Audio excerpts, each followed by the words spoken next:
En un mundo a la deriva, cuando la búsqueda e intentos humanos no bastan, solo una es la fuente de esperanza que llenará todo su ser. Es Dios, quien con su palabra viva y eficaz le habla hoy. Con ustedes, el pastor Óscar Velázquez.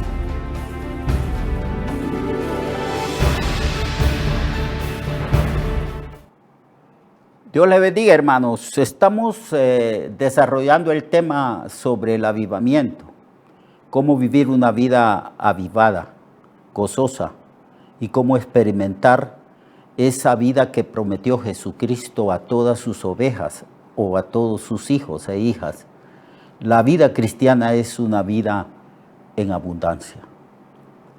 Nosotros sabemos que hay en el mundo ciertos países que han alcanzado un nivel de vida muy elevado.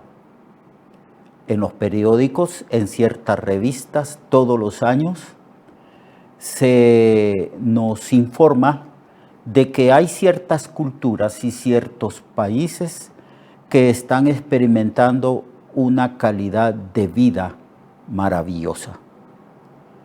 Pero no se menciona a la iglesia como el pueblo de Dios, que tiene una calidad de vida superior a cualquier otra cultura o cualquier otro país. La vida que Cristo vino a darnos es una vida abundante. Tenemos una ética superior, tenemos paz y gozo, experimentamos una vida de fe, de confianza, no hay temor alguno en nuestros corazones respecto a nuestro destino o respecto a la muerte. Y además de eso, el Espíritu Santo, Dios mismo, ha venido a morar en nosotros. Y nos ha dado el Señor la capacidad de experimentar la vida del Cristo resucitado. Por lo tanto, no hay cultura, tampoco hay pueblo o país alguno que tenga la calidad de vida que nosotros tenemos. Cristo dijo que es una vida abundante.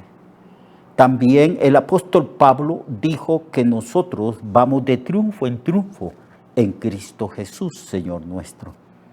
Las Sagradas Escrituras enfatizan y dicen que somos más que vencedores por medio de aquel que nos amó. Y que la vida nuestra es una vida de paz, también de gozo.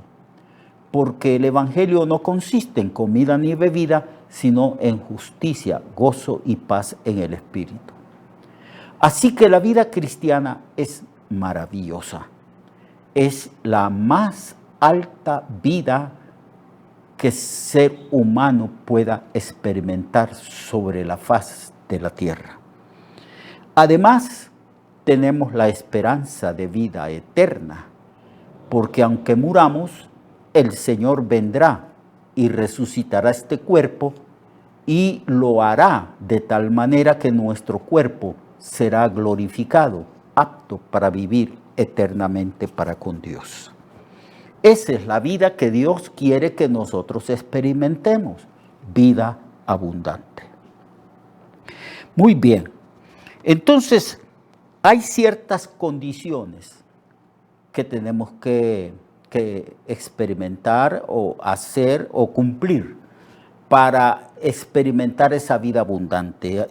En el día de ayer hablamos de la necesidad de humillarnos, la necesidad de arrepentirnos, de limpiar las manos, como dice Santiago, la necesidad de buscar a Dios, la necesidad de acercarnos a Dios, porque lejos de Dios, en una vida de indiferencia o vida de pecado, una vida no comprometida, es dificilísimo que podamos experimentar esa vida abundante de triunfo en triunfo, de poder en poder y de gloria en gloria.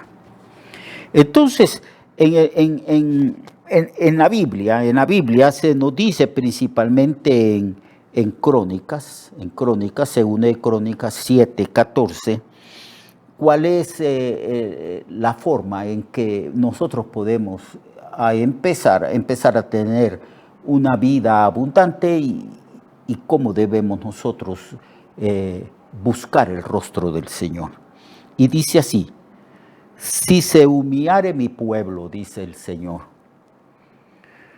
sobre el cual mi nombre es invocado, y oraren y buscaren mi rostro, y si se convirtieren de sus malos caminos, entonces yo oiré desde los cielos y perdonaré sus pecados y sanaré su tierra. Esta es la condición, el principio para poder experimentar un avivamiento, para poder vivir una vida sana, para poder experimentar una vida plena como el Señor lo ha prometido. Si se humillare mi pueblo, si se humillare mi pueblo, sobre el cual mi nombre es invocado, y oraren y buscaren mi rostro.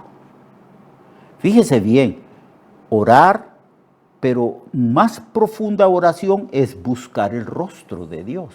Y si oraren y buscaren mi rostro, y si abandonaren o se apartaran de sus malos caminos, si se convirtieren de sus malos caminos, si le dieran la espalda al pecado, a esas costumbres aberrantes del pecado, y se volvieran a mí, entonces y solo entonces yo oiré desde los cielos las oraciones y perdonaré sus pecados y sanaré su tierra. Así que estas son condiciones esenciales para que experimentemos el avivamiento. No podemos de ninguna manera levantarnos, no podemos de ninguna manera experimentar una vida abundante y victoriosa si primero no nos humillamos, si no nos arrepentimos y nos volvemos a Dios y abandonamos nuestros pecados y maldades, pecados que los hemos ido arrastrando e incorporando a nuestra vida. Años y años tenemos de practicar esos pecados. Pecados que nos impiden avanzar, crecer, madurar en la vida cristiana. Pecados que nos impiden experimentar una vida gozosa. El Espíritu Santo está en nosotros y está contristado a causa de esos pecados. Pecados que ya no nos molestan. Pecados que están en nosotros y ya nos acostumbramos a esos pecados. Los hemos aceptado. Son parte de nosotros. Ese es el grave problema. No ha habido arrepentimiento, porque lo que hacemos muchas veces, amados hermanos, usted y yo, lo que hacemos muchas veces es que confesamos nuestros pecados, pero no nos arrepentimos, porque arrepentimiento significa no solamente decirle al Señor cuáles son nuestros pecados, sino dejar de hacerlos. Usted y yo podemos orar todos los días y podemos confesar los pecados, pero la confesión, el arrepentimiento significa abandonar el pecado. Por eso en este texto de Crónicas se dice que debemos devolvernos. Si se convirtieren, la palabra convertir significa dar media vuelta, dar la espalda al pecado e ir en pos de Dios. Eso es lo que significa convertirse al Señor. Entonces, no solo debemos confesar los pecados, hermano y hermana, sino que usted y yo debemos, además de confesarlos todos los días, abandonarlos, dejar de hacer eso que estamos haciendo. Entonces, y solo entonces, yo inclinaré mi oído, dice el Señor, y escucharé. y yo también perdonaré sus pecados. Así que el perdón de Dios es condicionado a que nosotros nos arrepintamos de corazón y seamos sinceros y nos volvamos a Dios. Muy bien. Además de convertirnos a Dios, tenemos que abandonar los pecados. Los profetas en el Antiguo Testamento, hermano, criticaban duramente las conversiones rituales del pueblo de Dios. Sí, Dios llamaba al pueblo a arrepentirse y a convertirse. Y Dios les decía, conviértanse, rasguen su corazón, no sus ropas, porque ellos rasgaban sus ropas porque oían que habían pecado contra Dios. Entonces, se arrepentían ritualmente, practicaban todos los ritos de purificación, hacían todas aquellas costumbres. Este pueblo es religioso, dijo Dios. Este pueblo practica externamente toda la liturgia, pero el corazón de ellos está lejos de mí, no se han arrepentido. Entonces los profetas eran enviados por Dios para hablarles a estos hermanos del Antiguo Testamento y criticaban duramente esas conversiones superficiales, rituales del pueblo de Israel. La verdadera conversión implica o significa por lo menos 5 cosas. Lo primero es escuchar atentamente la palabra de Dios. ¿Qué es lo que Dios demanda de nosotros? Inclinar nuestro oído. Porque a veces vamos a la iglesia, escuchamos, pero no escuchamos. No prestamos oído, no meditamos en el mensaje. A veces Dios nos habla y no percibimos que nos está hablando. Debemos de escuchar atentamente la palabra de Dios con un temor reverente. Dijo el Señor, yo miraré a aquel que oye y tiembla ante mi palabra. Entonces, poner atención. Dios nos está hablando y nos sigue hablando domingo a domingo. Y a veces vamos al templo a escuchar palabra de Dios 2 o 3 veces a la semana. Y nos habla Dios y nos habla. Pasa un año y Dios sigue hablándonos y no estamos escuchando. No estamos poniendo atención. Segunda cosa que debemos de hacer para que haya en nosotros un genuino arrepentimiento es humillarnos, buscar su rostro continuamente en oración, apartarnos también de todo lo malo y contrario a la voluntad de Dios. Es una decisión personal.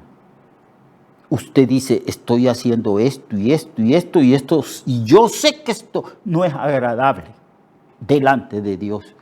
Yo voy a tomar la decisión deliberadamente, yo me voy a apartar de ese pecado. Voy a renunciar a esos pecados. Además, otra de las condiciones es buscar tener un muy claro conocimiento de Dios y de su voluntad. La conversión en la vida cristiana es algo profundo y dinámico.